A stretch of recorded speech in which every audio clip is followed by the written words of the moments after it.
After the end of the Korean War, a 22-year-old Maryland National Guard infantryman, Charles S. Roberts, sat in his apartment designing a new type of game that simulated military conflict. Up until this time, military simulations were mostly miniature games, where the players purchased a book and miniatures, then painstakingly painted the miniatures and built terrain. Now, Roberts came up with the fairly revolutionary idea of wedding miniature wargaming rules with board games, which were gaining popularity in the American marketplace. The result was a unique creation where a map board represented the battlefield, cardboard counters replaced the miniatures, and a combat results table helped determine outcomes, and the whole was boxed up with a short, simple set of rules and sold as a complete package. Now, this game that he designed was labeled Tactics, and it represented a conflict between two hypothetical countries on a fictional continent. A grid, rather than the more conventional hexes, delineated the areas of the map and served as a guide for unit movement. And various terrains such as roads, mountains, and rivers were added to make the game more interesting. Now, both sides were equipped with infantry, armor, and airborne forces, and while Tactics was very limited by modern standards, it popularized the mechanics that most war games rely on, such as cardboard maps and counters, I-go-you-go turns, terrain effects on movement and combat results tables. In 1954, Roberts self-financed a print run of 2,000 units and sold them out of his home in Cantonsville, Maryland. Per his recollections 30 years later, he either gained or lost $30 on the venture. He didn't quite remember. Ultimately, he did realize, however, that he was able to produce a product for which there was a viable market. Now, surprisingly, Roberts' second release, in 1958's Gettysburg, reverted back to the older wargaming style with a bit of a 19th century Kriegspiel feel to it. And selected because of the upcoming Civil War centennial, it was Avalon Hill's first historic wargame. In spite of not being play-tested, something that became really obvious once you play this, it was a hit, and it saw the production of 4 different editions. Now, like Tactics, it used a square overlay over the map to help with movement. In the 61 edition, this was replaced by hexes. However, Roberts did change it back to squares in the 65 edition. Now, with its absence of terrain rules, awkward diagonal movement, and the cumbersome way it handled flanking, it was quickly eclipsed by better wargames.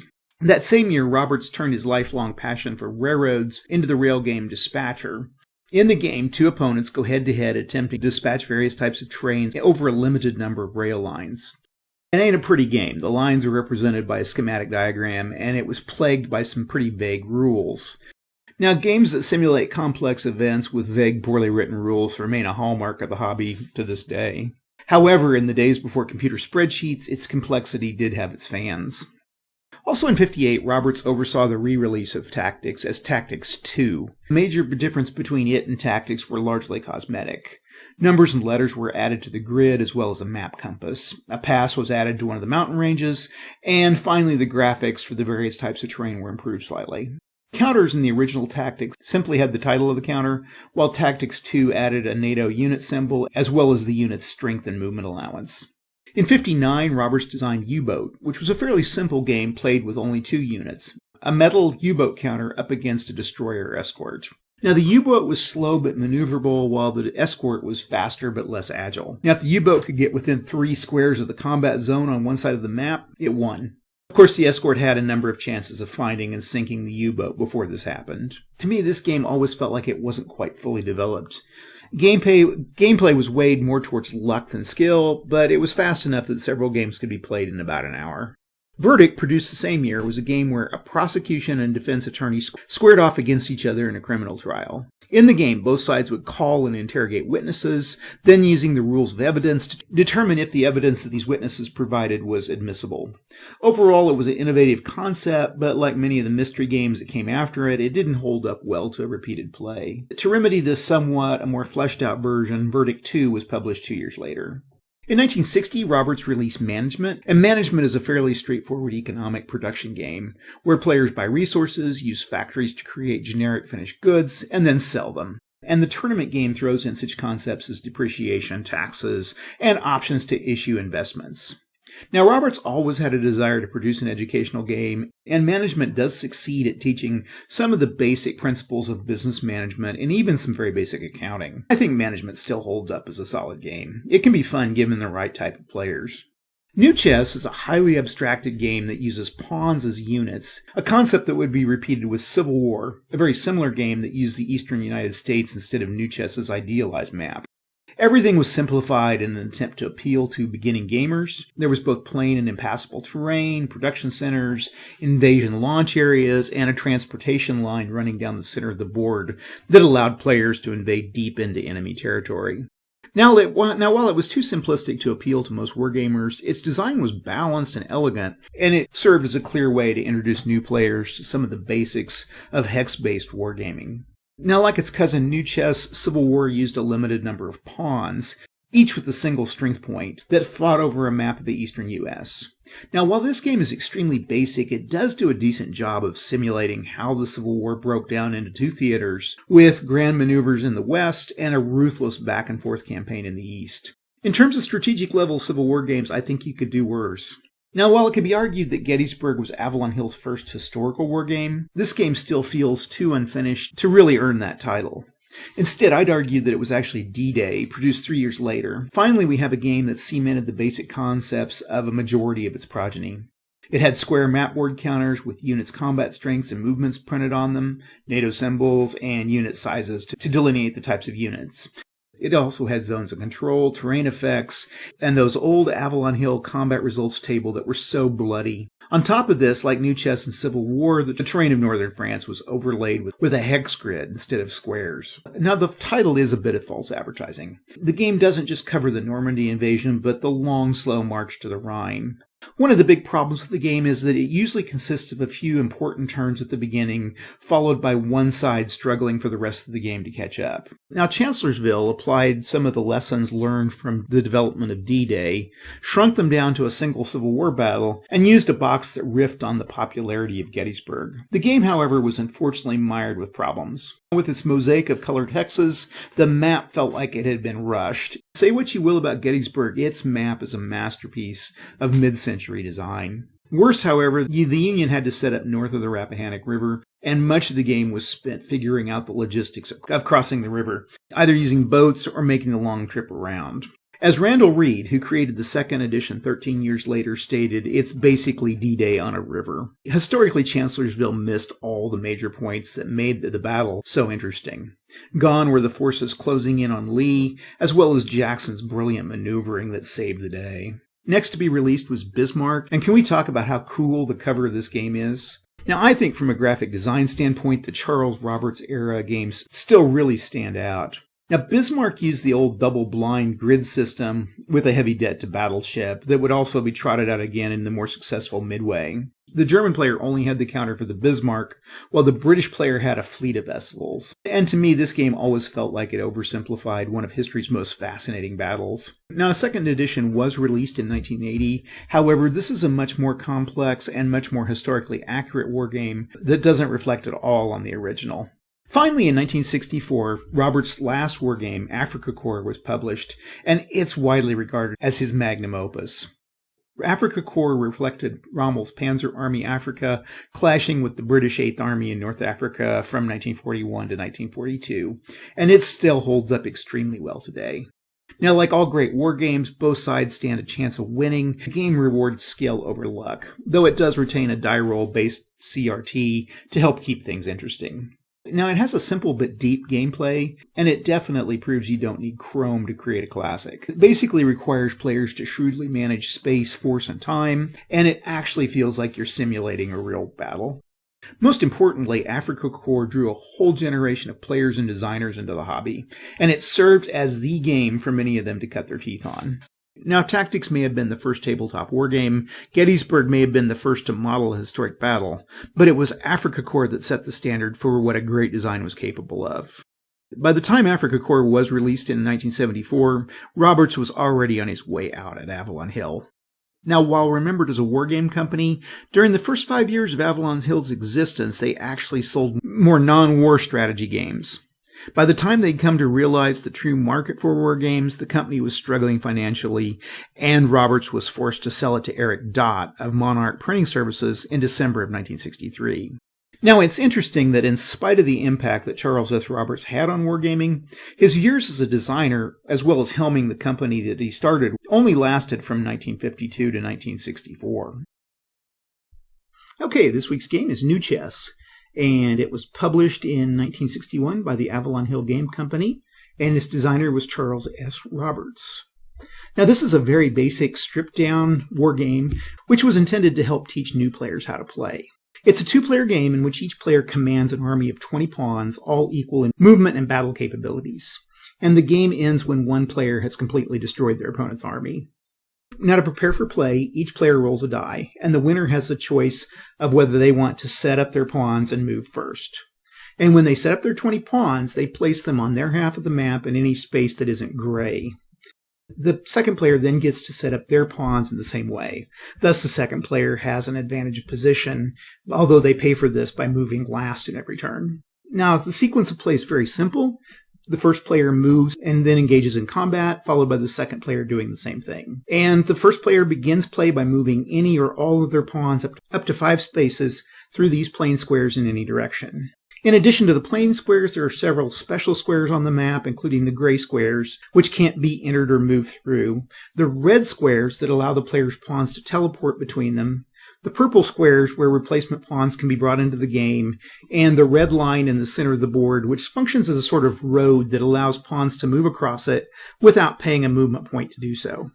Now, pawns exert a zone of control around themselves, and if a pawn enters the zone of control of an enemy pawn, it can't move any further that turn, and it has to attack that pawn during their combat phase. If the pawn starts out in an enemy zone of control, it can leave as long as it doesn't move into another enemy zone of control. Combat's very simple. All of one side's combat is resolved after that player's finished moving any or all of their pawns. And all combat is resolved in battles, one at a time, in whatever order the attacking player chooses. Now, all pawns have a combat factor of 1, and several friendly pawns adjacent to an enemy pawn can combine their combat factors when attacking. And to determine the result of this combat, you add up all the attacking pawn's combat factors, and you compare that to the defending pawn's combat factor, which will usually be just 1. You roll a die, and you cross-index the result of the combat ratio, and then note the result on the combat results table. Now, there's no limit to the number of battles that can be fought in one turn, but no pawn can fight or be forced to fight more than one single battle every turn. If an attacking pawn finds itself adjacent to an enemy pawn after combat, the enemy in their turn has the option to attack or withdraw. So, for example, if you had 3 pawns attacking one pawn, that would be 3-to-1 odds. The die would be rolled, and the result of combat would be obtained from the CRT. That's the combat results table. Since at 3-to-1 odds, if you rolled a 6, the defending pawn would be eliminated. A roll of 4 would mean the defending pawn would have to retreat any 2 squares chosen by the winner. A roll of 5 would mean both players lose 1 pawn, selected by the attacker. Now, when several pawns in different hexes attack several enemy pawns in different hexes, the attacker has the choice of dividing combat into more than one battle, as long as 2 conditions are met. First, the attacking player has to fight every defending pawn that's in their zone of control. No pawn can attack more than once in the same turn if it finds itself adjacent to an enemy pawn after combat. Now, one thing to note here is if an attacking pawn is adjacent to 2 defending pawns, they have to attack both of those pawns in the same turn. So the odds could be something like 1-to-2. Now, if a losing pawn's retreat is blocked by friendly pawns, enemy zones of control, or gray squares, it's eliminated. And also any pawn forced off the board is eliminated. And if a pawn leaves a hex, either to retreat or because it's eliminated, the surviving pawn on the opposite side, if any, may move into that vacated hex. Now, replacements are very straightforward. Each player has 2 replacement centers on their side of the board. At the end of each complete turn, each player can place on the purple star hex on their side of the board 1 previously eliminated pawn. If, first of all, they control 1 of the 2 replacement hexes, and 2, if they have at least 1 pawn on the enemy half of the board. A player can bring back 2 previously eliminated pawns if, first, they control both of their replacement centers, and second, they have at least 2 pawns in enemy territory. Now, a player has control of the replacement centers merely by keeping enemy pawns off the purple hexes. And a player doesn't have to keep a pawn in their own replacement center to have control. They simply have to keep the enemies out. Also, a player can move these replacement pawns off the purple star immediately in the turn following the replacement. Now, each player is allowed 2 invasions per game, with up to 5 pawns per invasion, and both invasions can be launched in the same turn. To complete an invasion, pawns move their full movement onto the red square in 1 turn. On the second turn, they're moved to any other open red square on the map, and then on the third turn, they can move off of these destination red squares up to their full movement. Finally, in the middle of the map is the hotline. This basically functions as a highway. Once a pawn reaches a square containing the hotline, that pawn can ride to any square along that line. And they can do this in the same turn, but they can't move off the hotline until their next turn. The one restriction on the hotline is that a pawn cannot move through hotline squares occupied by friendly or enemy pawns, or hotline squares that are in an enemy zone of control. And then finally, pawns are free to attack enemy pawns if they're on the hotline. I've gone ahead and set the game up. Let me expand out this way a little bit. That will help. I'm trying to get it focused in so that you guys can see this pretty good. I guess I've still got it pretty good here. And that'll cover most of the play area. I've gone ahead and set it up, and I've set blue up as basically set up in a defensive position, while red is set up in an offensive position. And I'll say that red is going to get the first move, while blue is going to get the second. And we'll just use this to test the whole thing out. Now, with red, I've set up units for invasion down here and up here, so they'll use those 2 invasions right away. We're going to probably hit hard from the center here as quickly as we can, and then we'll defend on the wings. And like I said, blue is set up. They've got these 3 to kind of fight an invasion if it comes in. They've also got couple blue on their production centers, and these 3 blue down here. And then in the middle, I'm going to kind of control this pass and this pass.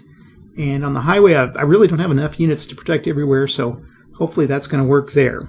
Okay, let's get started with red's going to move first. Oh, that's my dead pile. Let's go ahead and get everybody unmoved here. And this game lasts. It's pretty short. So now, whenever we always want to try to use these to our advantage. So try to outnumber the opponent, I guess is what I'm saying. And we'll go ahead and move on our invasion squares, because we're going to do both of our invasions first turn. Or yeah, it takes 3 turns. So this is turn 1 of the invasion. And we'll stay put here. And then down here, again, I'm going to use these 2-to-1 odds. If I moved him in here, I'd have to attack there and get 3-to-1, because I got to distribute these guys out. So I think that's red's move. That's all there really is to it. We go with the CRT, and we'll start up here with 2-to-1 odds, and we get a 1. The defender's eliminated, so blue will go over here, and I'll move into that hex. Okay, down here we have 2-to-1, and we get a 6. Now 2-to-1 with the 6 is an attacker eliminated, and that looks bad for red. So yeah, this will be interesting to test it and see who has an easier time. Just a dumb defender against a dumb attacker. Okay, and 6 again. Another red is eliminated there. So red just lost the center of the board. That's going to hurt. Okay, that's all the moves, and now it's up to blue to move. And blue's going to go here, 1, 2, 3, 4, 5, and then here. Well, hold on. 1, 2, 3, 4, 5. And there.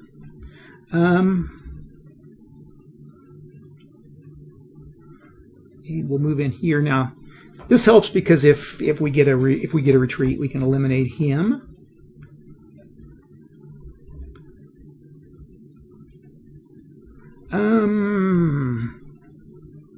One, 2, 3, 4, 5, and 1, 2, 3, 4, 5.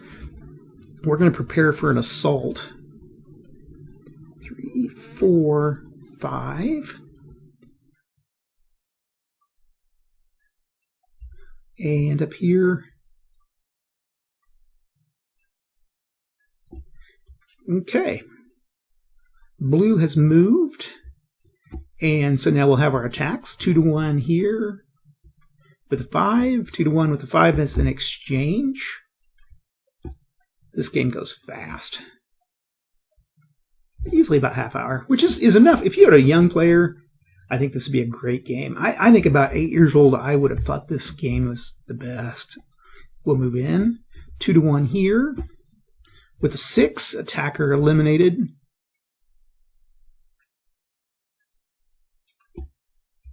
So yeah, you need at least like 3 to 1 odds to really hit these guys hard. So okay, that's it for Blue's turn, and that's the end of the overall turn. Now we get to see how many pieces can come back in. I'm going to say red. Now the question is, where does the line exist?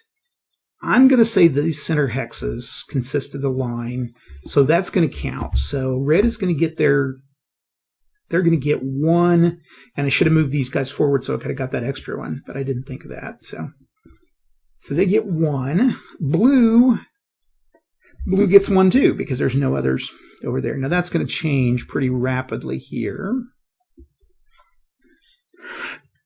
Okay, so red gets to go. I can move out of zones of control. Let's start with something obvious here.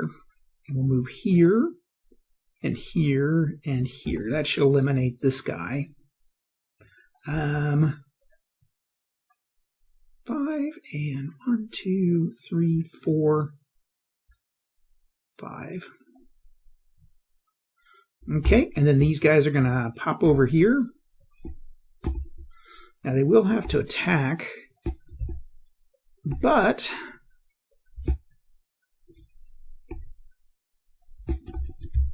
no, I can't move. I've got to move. I do love how straightforward this game is on everything. That's one thing I do love about it. I should have moved this guy over to there. Oh well, I'll learn. There are some actual tactics to this game. I think I haven't totally mastered them, but there's a feeling like, yeah, this is a fairly tactical game. And then we'll go 1, 2, 3, 4, 5. I'm going to pull back. Okay, red is moved. Let's go with the attacks. We've got 2 to 1 here, and we go with a. Let me roll it again. That's 5. Okay, 2 to 1 with the 5 is an exchange. And we'll take the blue out. And then here we have 2 to 1 with a 1. Come on back here. 2 to 1 is a defender eliminated. And then finally 1 to 1 with a 2. 1 to 1 with the 2 is an exchange. So okay. Oh, and I can move in. Nope, that was a 1 to 1. I'm sorry, that was a 2 to 1. Okay, those guys can move in. Down here we have 3 to 1 with a 4. 3 to 1 with a 4 is a defender back 2, so that eliminates the defender. And then here we have a 1 to 2. Well, I'm sunk there. 1 to 2 with a 5 is an attacker eliminated. Here we have 2 to 1 with a 1. Defender eliminated. And a 1 to 1 with a 4. Attacker back 2. Now, with these, I don't think you can't go back to the invasion thing, so I think that would be gone. He doesn't have anywhere. He'd essentially be pushed off the board. So, okay. And we have moved. So we've seen the dangers with making the invasions. Okay, blue gets to go.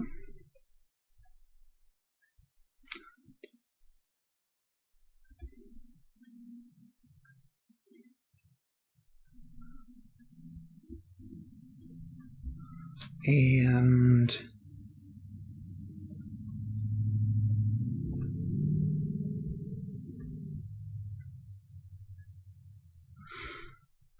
okay, we'll have to do a 1 to 1, a 1 to 1, and a 2 to 1 because I can't move into those others.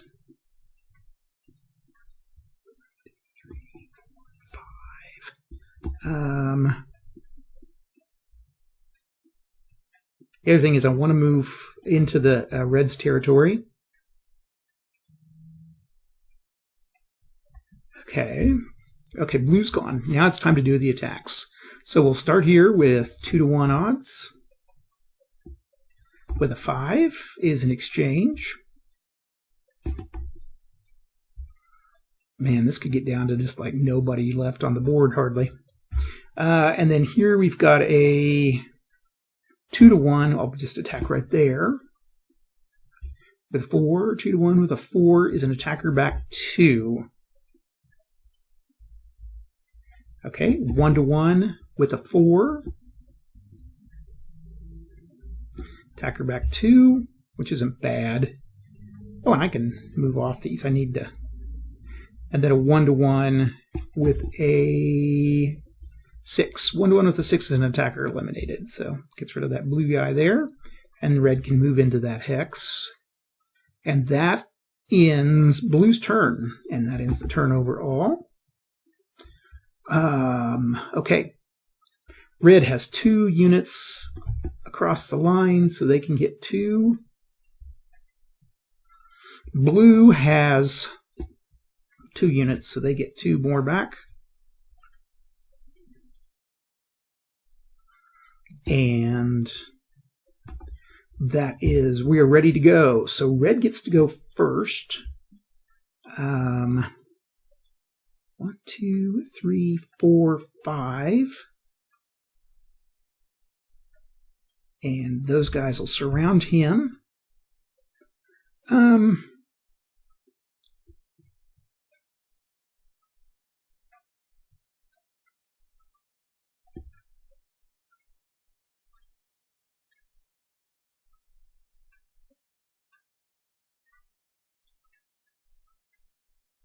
Okay, we want to use the best odds we can.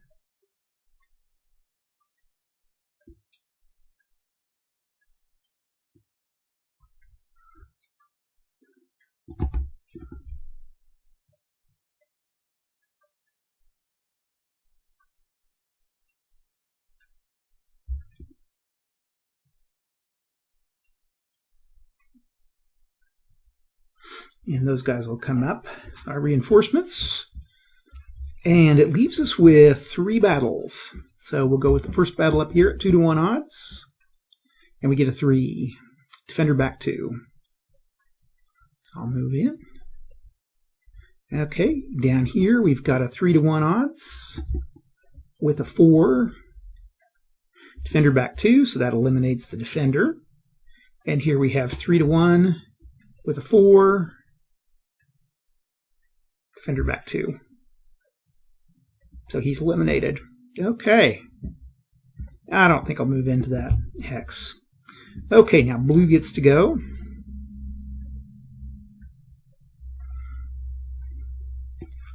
I think I want to stay in a good defensive stance here.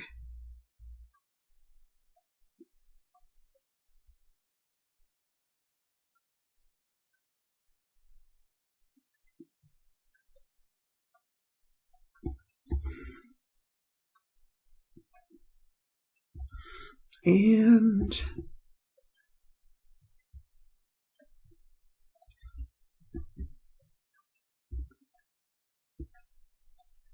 we'll keep running down here. Maybe we can link up here and then attack. Okay, this guy.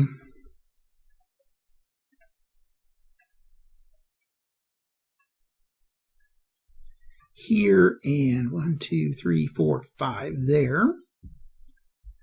Okay, and then that. Okay, blue gets 2 attacks. There's going to be 1 up here, 1 up here. That should be it. So yeah, 2-to-1 odds here. And we roll a 1. Defender eliminated. And over here, 2-to-1 with a 6 is an attacker eliminated. Ouch.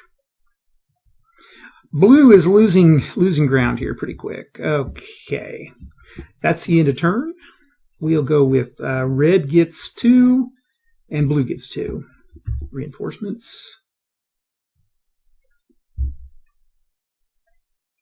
You could do a lot with this game to make it really interesting, I think. You could add special movement rates and special attack rates, and you can do all sorts of stuff. But again, the joy of this game is its utter simplicity. Okay, red gets to start out. We'll go down the highway here, and he can't move off the highway. You can move on, but not off. These guys, 5 and 5 and 2, 3,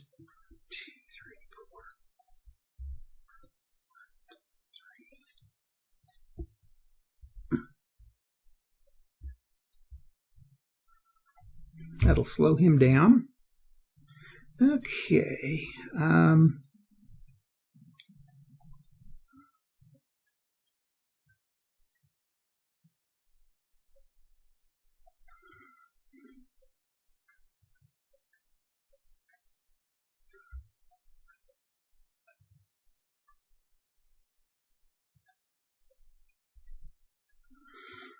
Okay, and then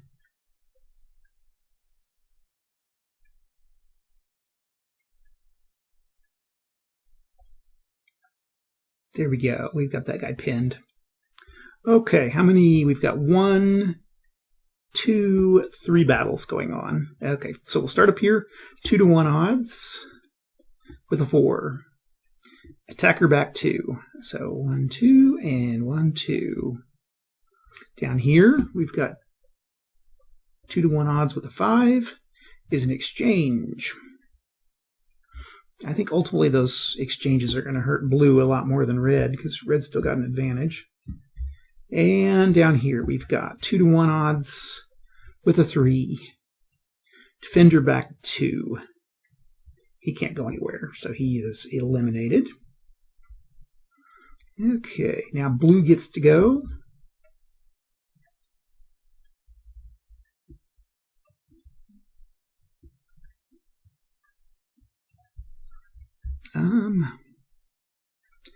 Best thing I can do is try to take these guys out. 1, 2, 3, 4, 5. 2-to-1 there.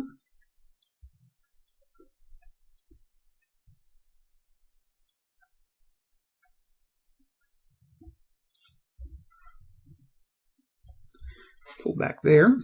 Okay. And we got 2-to-1 odds. That's all I've got. That's the only battle I'm fighting. So with a 1, defender eliminated. Okay. Let's get rid of this guy. And that ends the turn. Okay, reinforcements. There are 2 blues across the line, so we get 2 reinforcements.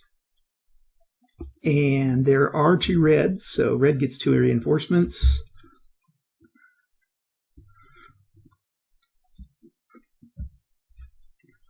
And red gets to go first.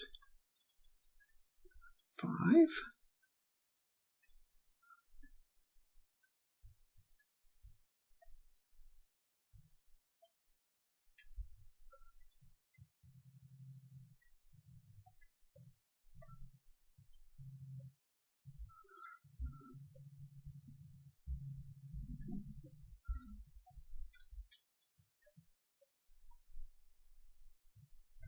Now, this time, I'm going to use this guy to soak off the attack, and then these 2 can attack. And we will go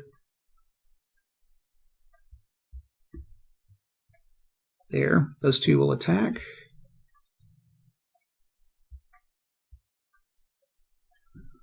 Okay. Anybody else? Oh, this guy. Okay, now he is in the... Actually, I'm going to hold back here. We'll just stay right there.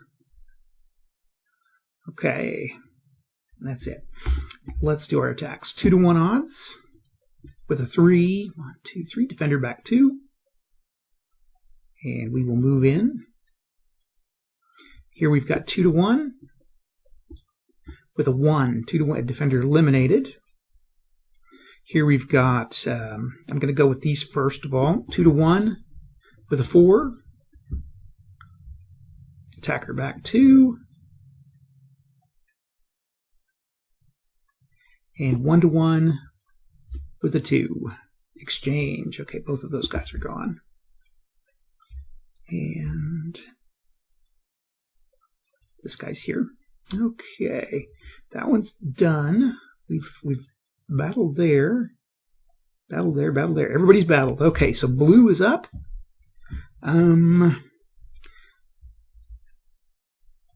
2, 3, 4, 5. 1, 2, 3, 4, 5.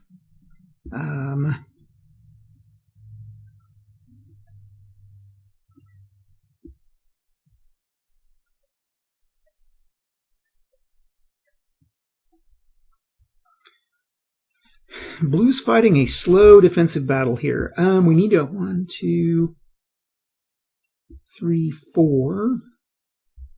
Actually, we need to go 1, 2, 3, 4. I don't want to get pressed against that border there. And then 4, 5. And here. And then he can't go backwards because of the other guys in the way, so.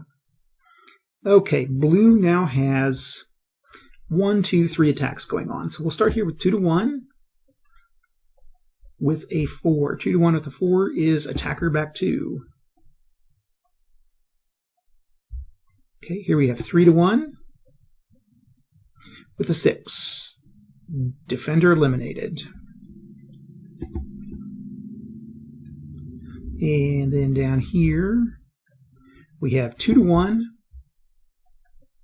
with a 5 is an exchange. So he's gone and he's gone. So red is gone. Hopefully you guys found this week's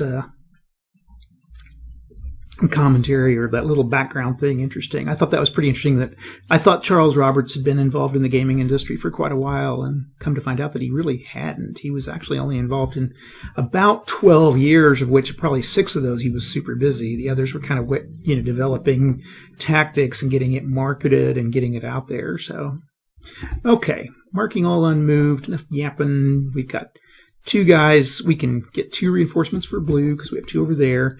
And red gets 2 reinforcements. Okay. So once we eliminate blue from this side, then things are going to the game will come to an end game. But okay, red. 1, 2, 3, 4, 5, and we'll here.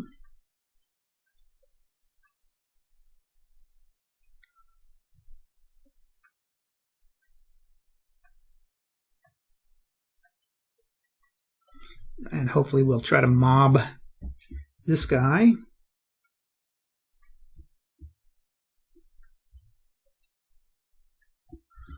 And over here,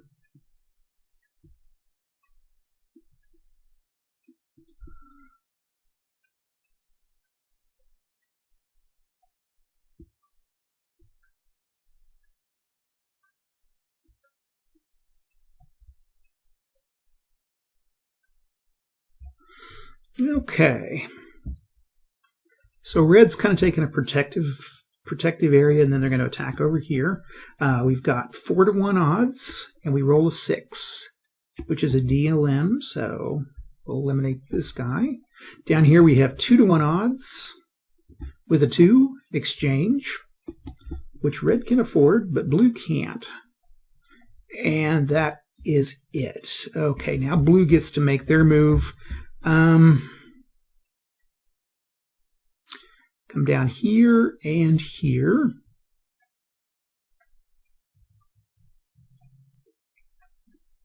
One, 2, 2, 3, 4.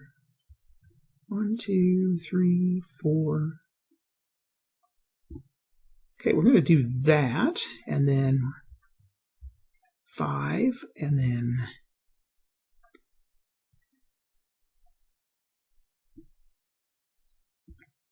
that guy can attack. So we got 2-1. There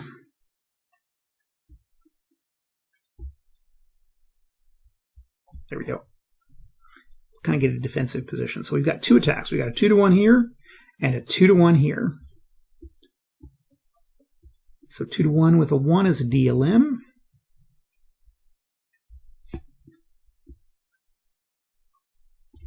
And down here we have a 2-to-1 with a 4. Attacker back 2. Okay. 1, 2, and 1, 2. And yeah, I'll move into that. And that ends the turn. Okay.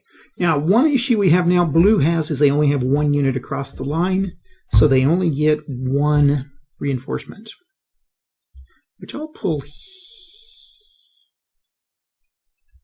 here. I've got to try to defend that space. Red gets 2 reinforcements, and red gets to go, so...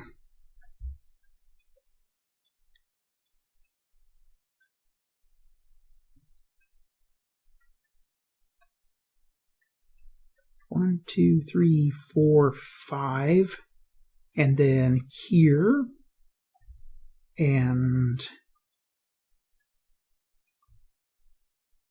here, here,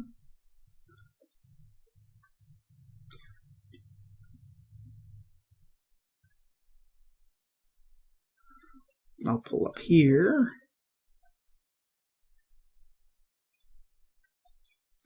One, 2, 3, 4, 5. I think if I make my 5th one there, it counts. 1, 2, 3, 4. And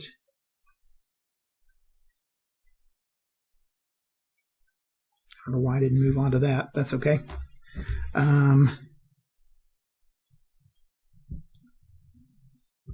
Okay. All the reds moved. We've got 2 attacks. First attack down here with a 1 at 2-to-1 with the defender eliminated. And then here 2-to-1 with a 1, defender eliminated. Okay, that's it for those, and I will move into that. Okay, blue gets to go.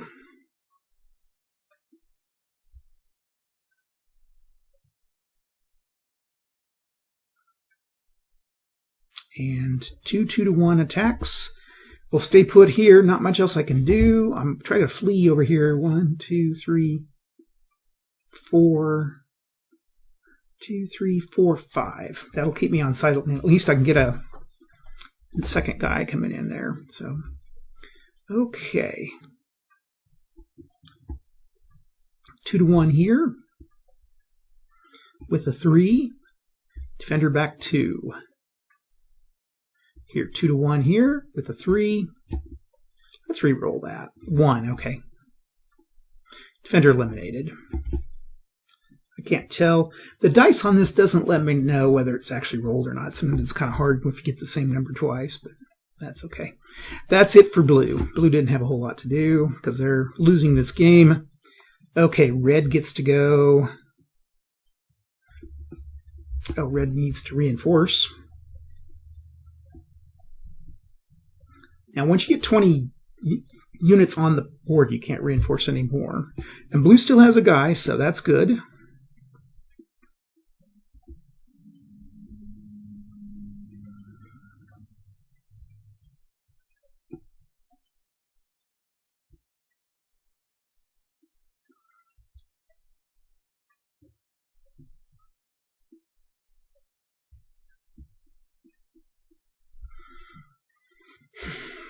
And we're defending our position here.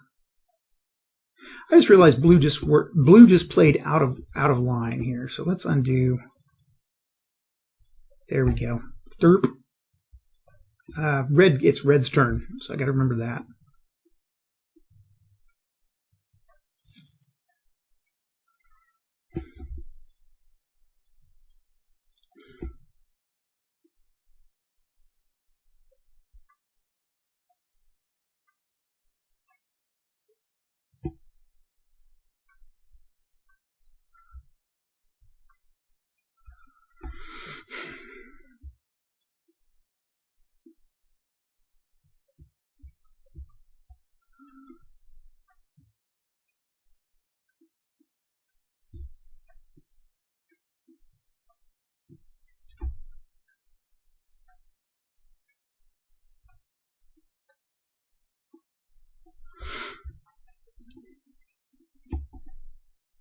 I like those little passes. I think those little mountain passes are pretty cool. So, okay, that's it for. Oh, red, move these guys.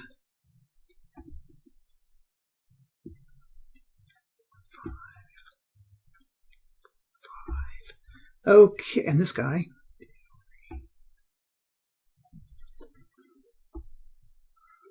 And that is the end of red's move. We've got one attack at 3-1. We roll a 1 and get a DLM. And we now have that position held. So no matter how many units we have on this side of the board, on blue units, we are, they can't do much more. Okay, now blue gets to go. Who's the most vulnerable?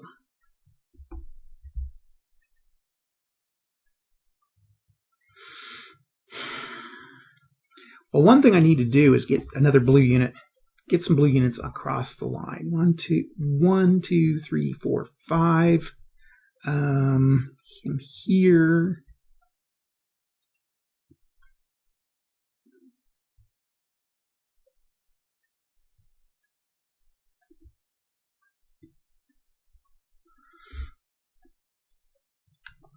We'll keep there so that I can bring in a guy in the next turn. And that's it. So I've got 1-to-1 odds here. Hope for a miracle. 1-to-1, 6. I had a limb. Nope, that was not a miracle. Here we've got 2-to-1. And I roll a 4. And attacker back 2. 1, 2, 1, 2. Okay. End of turn. Now we bring back. Blue gets 1 reinforcement. And red gets 2 reinforcements. And red will be at full strength here pretty quick. So again, we're kind of in the end game here for blue. So I guess the lesson here is probably to take the offensive as much as you can. Okay, there's this guy, and then we'll move him here and him here.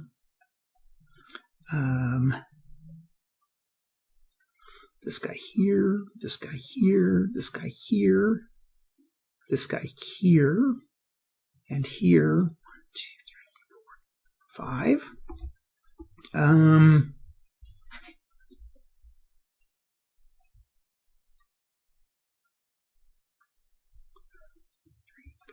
5, and right here. Now I have to fight at 1-to-1 here, but I can do 2-to-1 here, 2-to-1 here, 4-to-1 here, 3-to-1 here. So let's do the battling. Okay, starting here with 3-to-1 odds, and we get a 3. Defender back 2, so he's eliminated. Okay, down here, we'll start with the 4-to-1. With the 2 is an exchange, so we lose a red. Oops. And we lose a blue. Exchange is hurt right now. Okay, 2-to-1 here. With the 6 is an attacker eliminated. Ah, that hurt red.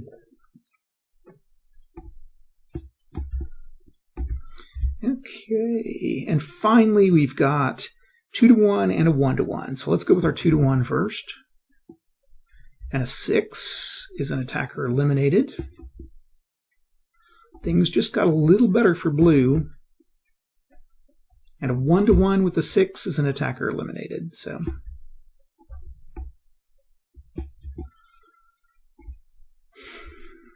okay, now it's up to blue to... And 1, 2, 3, 4, 5.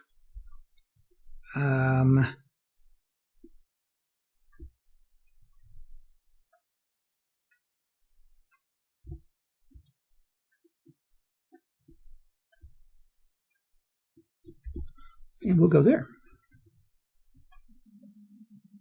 Actually, this guy could move all the way. No, he could move all the way down. Both these guys could. So we'll do that. Yeah, I think so. Okay, so blue went. No attacks, but blue now gets 2 units back. And red gets 2.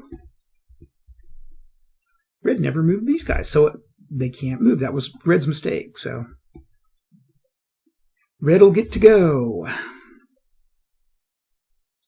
we'll do our attack here. 1, 2, 3, 4, 5. 2, 3, 4, 5.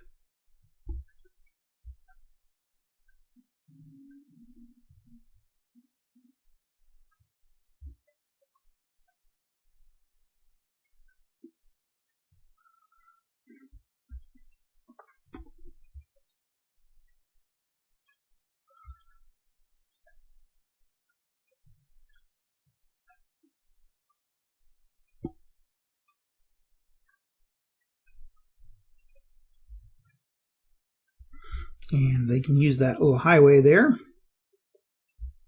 Okay. So we've got an attack here, 2 to 1 and 2 to 1. 2 to 1 with a 2 is an exchange. And red loses a unit. And then 2 to 1 here with a 6 is a attacker limb. Okay. And that is the end of red's turn. Blue gets to go.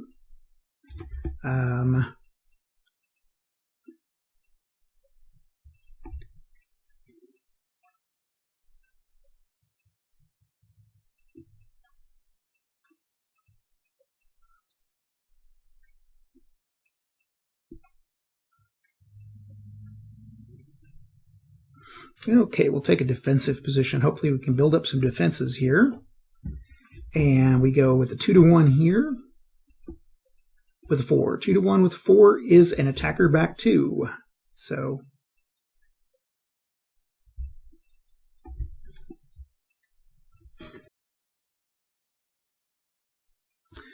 now we're going with red, or actually you need to get everybody replacements, and we'll put red has 2 and blue has 2. So blue's making a comeback. Okay. So red's turn. And let's take all the moves off. And we're going to go here and here. Here.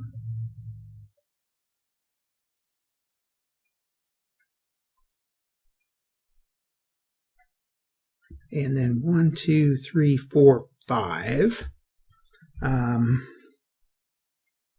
Here and here.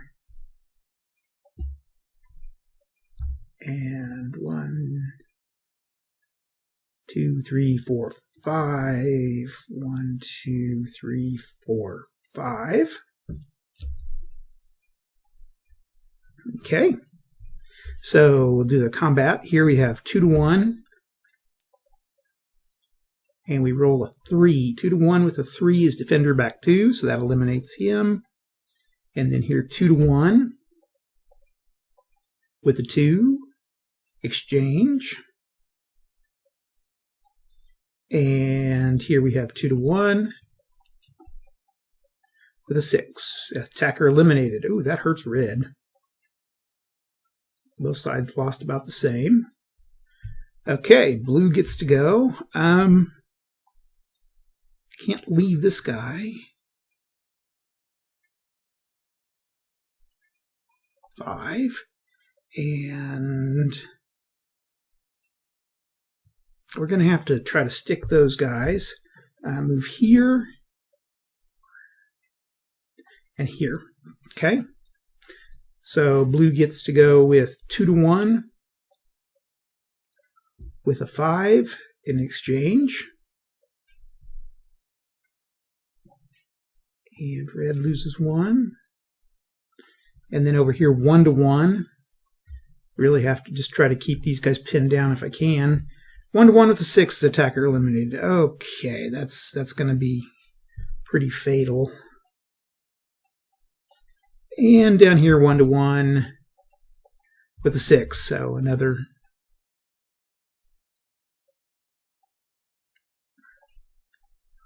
Okay, that's the end of turn. Blue still has 1 replacement. And red has 2 replacements. Okay, red gets to go first.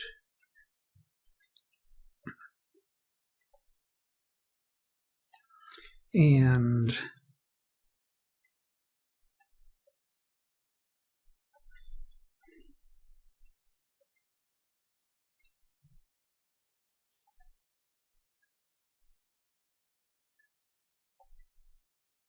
I won't go quite that far.